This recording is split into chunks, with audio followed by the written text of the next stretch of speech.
In this video, we'll see how you can iterate an array list in Java. So you must be knowing that array list is a resizable array implementation, which means it can grow dynamically. If you keep adding elements to an array list, it will keep on growing dynamically. So it does not have to be of fixed size. Same way, if you remove elements from an array list, it will also shrink automatically. So let's see how you can iterate an array list. So there are many options. You have normal for loop which you can use. There is forEach loop which you can use. There is Iterator. There is ListIterator and forEach method which is added in Java 8.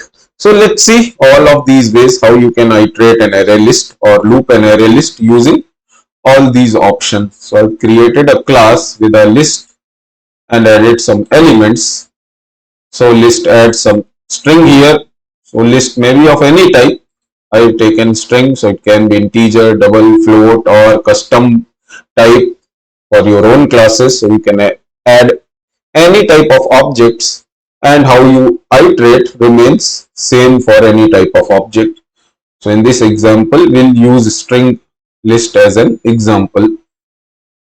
Now, if you are trying to iterate an array list using normal for loop, so you need to have a condition which will ultimately become false and you can come out of that loop. For that, you can use the size method given by array list, which gives you the size of the list. So just to show you, there is a size method which gives you the current size of the array list. If you see, current array list size is 5. 1, 2, 3, 4, 5. So that can act as a condition. Using that, we can create a for loop, something like this.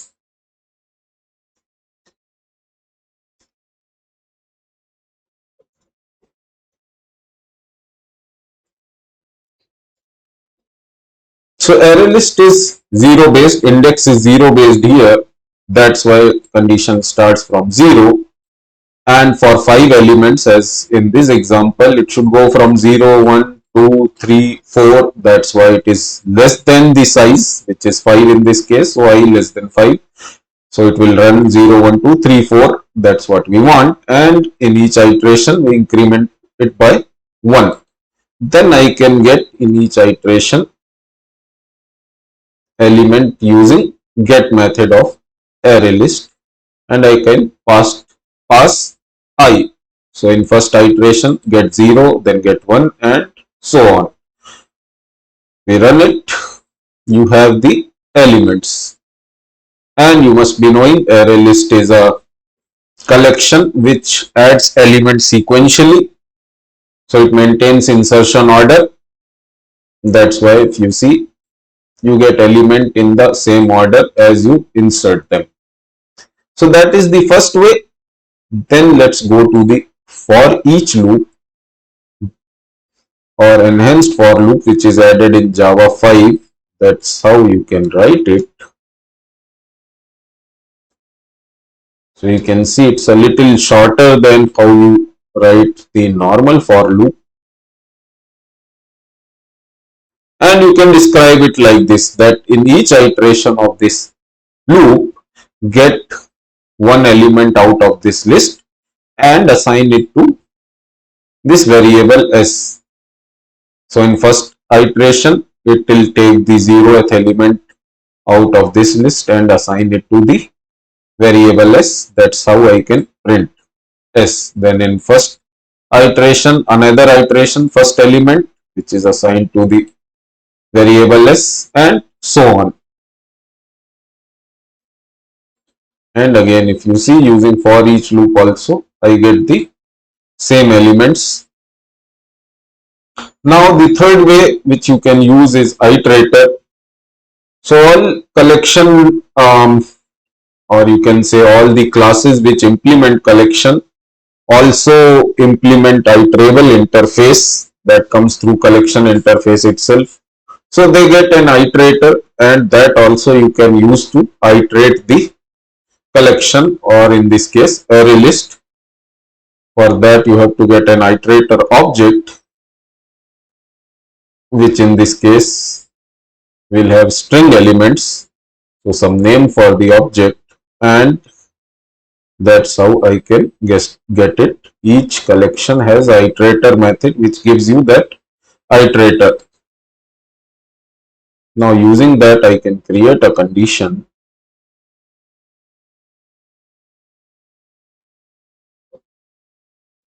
and then print the element. So there are two methods, has next and next.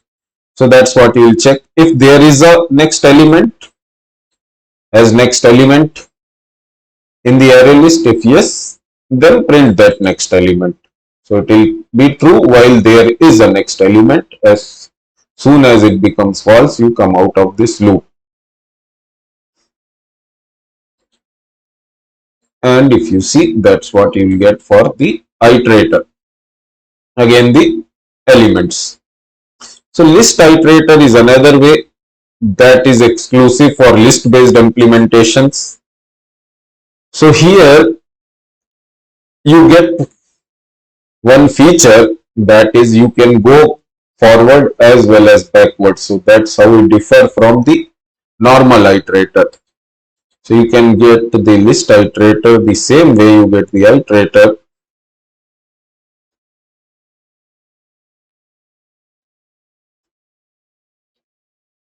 List iterator.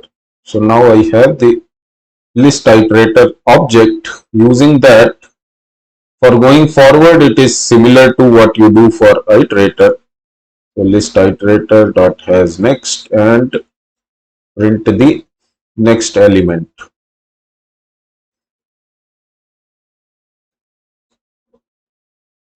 Since I've already gone forward to the last element, so I can go from the last element to the first element. For that, you have a has previous method,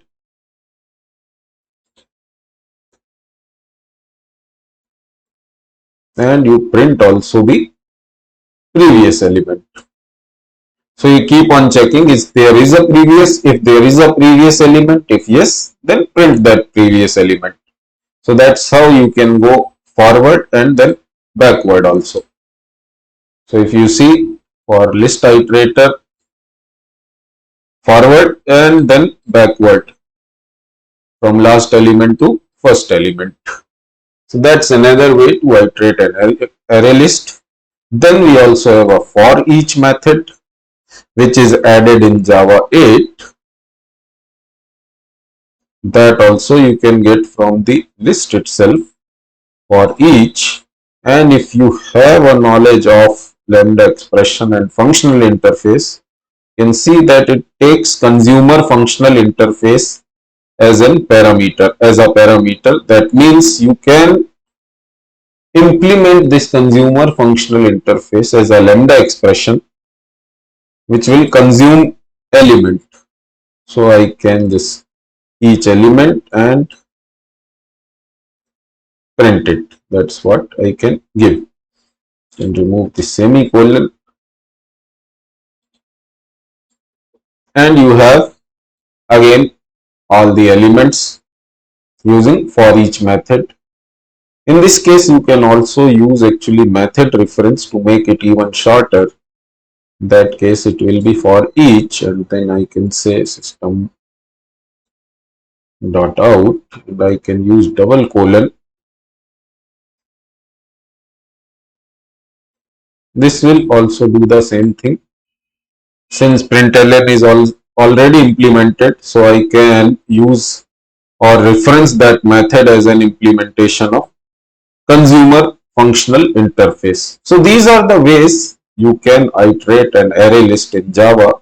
You can use normal for loop, you can use for each loop or enhanced for loop, you can use iterator, you can use list iterator, and Java 8 onward you also have a for each method. So that's about the video iterating an array list. Thanks for watching.